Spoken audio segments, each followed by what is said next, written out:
The air hung heavy and hot, almost suffocating.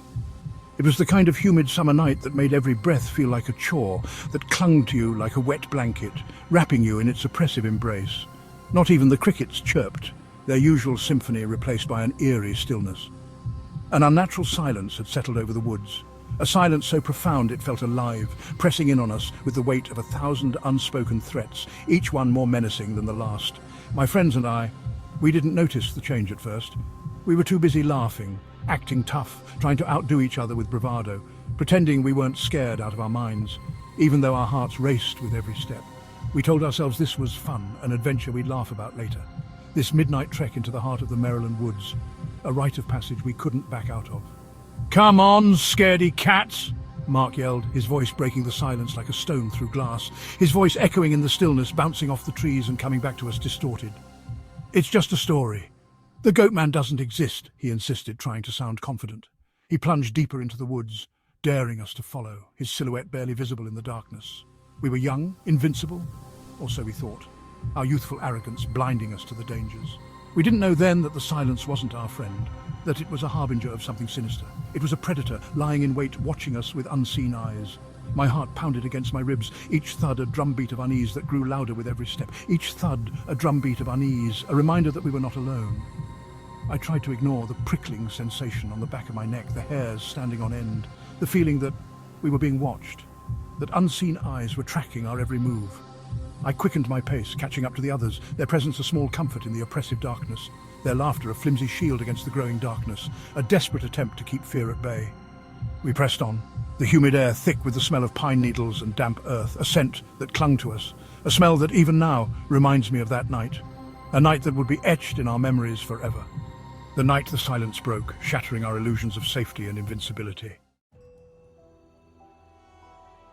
"You guys chicken or what?" Mark was all bravado, puffing out his chest like he was auditioning for a horror movie. He always had been a show-off, especially in front of the girls. Tonight, it was me, Katie, and Lisa. Katie giggled nervously, pushing her glasses up her nose. Lisa, ever the fearless one, just rolled her eyes and kept walking. "Let's just get to the bridge," she said, her voice clipped. Even Lisa sounded on edge. I couldn't blame her. The story of the Goatman had been a local legend for years, whispered around campfires and at slumber parties.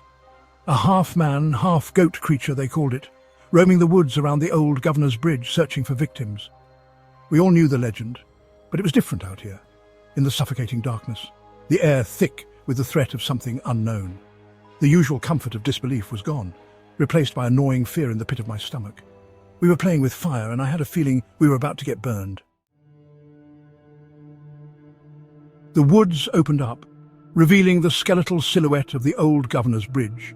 It stood there, a monument to decay, its wooden planks rotten and crumbling. Moonlight painted the structure in shades of silver and black, each shadow seeming to writhe and twist. A shiver ran down my spine despite the heat. Governor's Bridge. Even its name sent a chill down my spine. It was a place out of time, swallowed by the woods, forgotten by the world, except by those who knew its true nature, those who whispered of the Goatman and his reign of terror. We stopped at the edge of the clearing, the bridge looming before us like a gateway to another dimension. "See? Nothing to be scared of," Mark said, his voice a little too loud, a little too forced. He was trying to convince himself as much as us. But his bravado couldn't hide the tremor in his voice, the way his eyes darted nervously into the surrounding darkness. We were all scared, even Mark. We just didn't want to admit it, not yet. The only sound was the incessant drone of cicadas, a relentless chorus that grated on our nerves. It was the sound of summer, yes, but tonight it felt different, more urgent, more menacing, as if the insects themselves were aware of the darkness that surrounded us.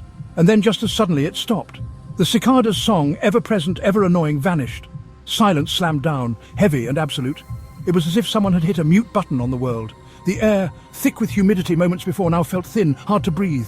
I could hear my own pulse in my ears, a frantic rhythm that mirrored the fear twisting in my gut. "What was that?" Katie whispered, her voice barely audible. No one answered. We all felt it. The change. The air had grown colder, and a foul odour wafted through the trees, a stench of decay and something else, something animal, something wrong. I looked at the others, their faces pale in the moonlight, and I knew we weren't alone. The smell hit us first, like something dead had crawled into the forest and died all over again. It was putrid, a mix of rotting flesh and animal musk, so strong it made my eyes water. It clung to the back of my throat, thick and cloying, a taste of something ancient and evil. The stench seemed to amplify the silence, making the absence of sound even more profound. A twig snapped. We all jumped, spinning around to face the source of the noise. My heart hammered against my ribs, a frantic tattoo against my bones. I fumbled for my flashlight, my fingers clumsy with fear. "Who's there?" Mark called out, his voice cracking. His bravado had vanished, replaced by a raw fear that mirrored my own. The only response was the rustling of leaves, a sound that seemed to come from everywhere and nowhere at once. I could feel my breath catching in my throat, each inhalation a shallow gasp of terror. Section 6. A flash of fur and fury. A shape moved in the darkness just beyond the reach of our flashlights, tall, hulking, with twisted horns that scraped against the tree branches. There was a flash of matted fur, a glimpse of glowing red eyes, and then it was gone. But the image was seared into my brain, a nightmare brought to life. A scream, high and piercing, split the night. Katie. I spun around to see her cowering behind Lisa, her face white with terror. Mark, to his credit, didn't hesitate. He grabbed Lisa's hand and sprinted toward the bridge, yelling for us to follow. Adrenaline surged through me, overriding the fear that threatened to paralyze me. I grabbed Katie's hand and we ran, the sound of our own ragged breathing echoing in our ears. But the bridge was no escape. It groaned and swayed beneath our weight, the rotten wood creaking ominously. The smell intensified, choking us, suffocating us. And then we heard it.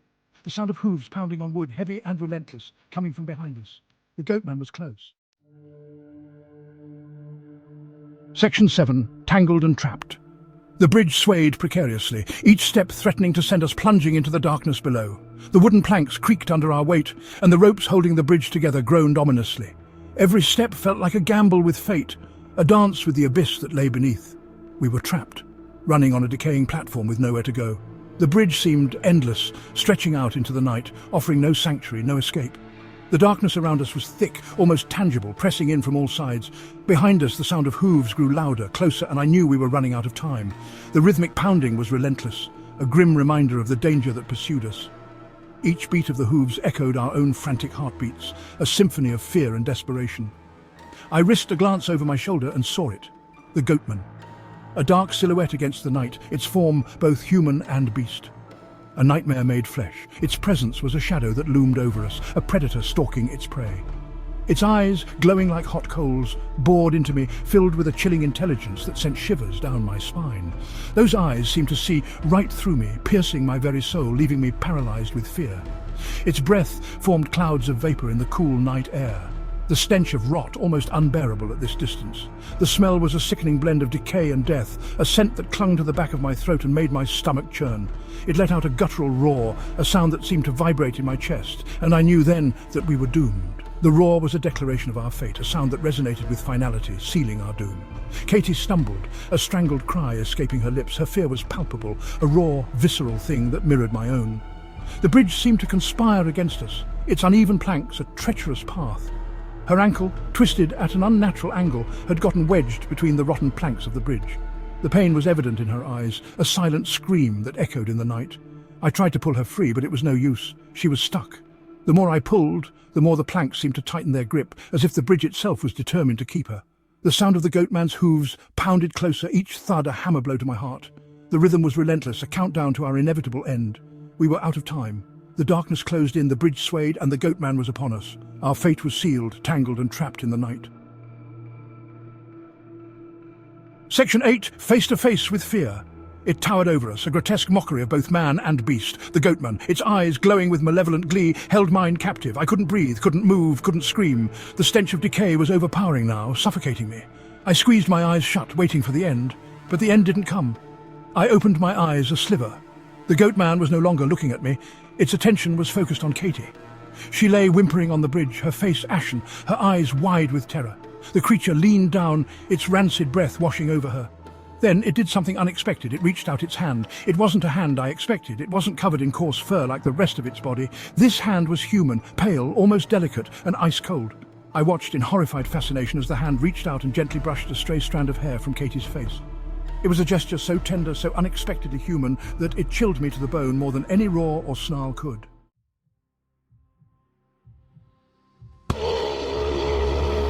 Section 9. No escape from the nightmare.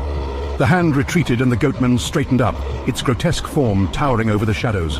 It turned its head towards me, its glowing eyes boring into mine, and I saw something flicker in their depths. A glimmer of intelligence, perhaps, or something far more sinister. Recognition.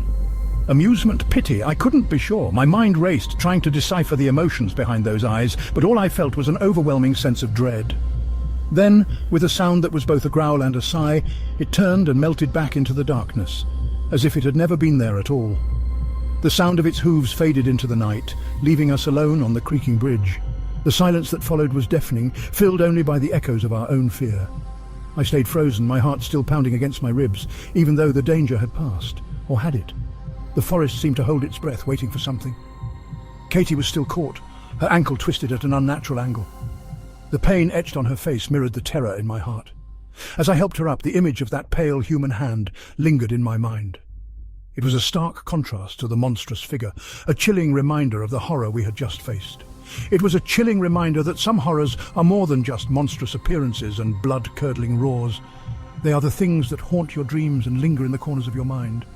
Some horrors are subtle, insidious. They creep into your thoughts and take root, growing stronger with each passing moment. And they stay with you long after the encounter is over. The fear becomes a part of you, a shadow that never leaves. We never spoke of that night again. The silence between us was filled with unspoken fears and shared nightmares. But sometimes in the dead of night, when the air is thick and still, I can almost smell the stench of rot. It's a smell that brings back the terror of that night.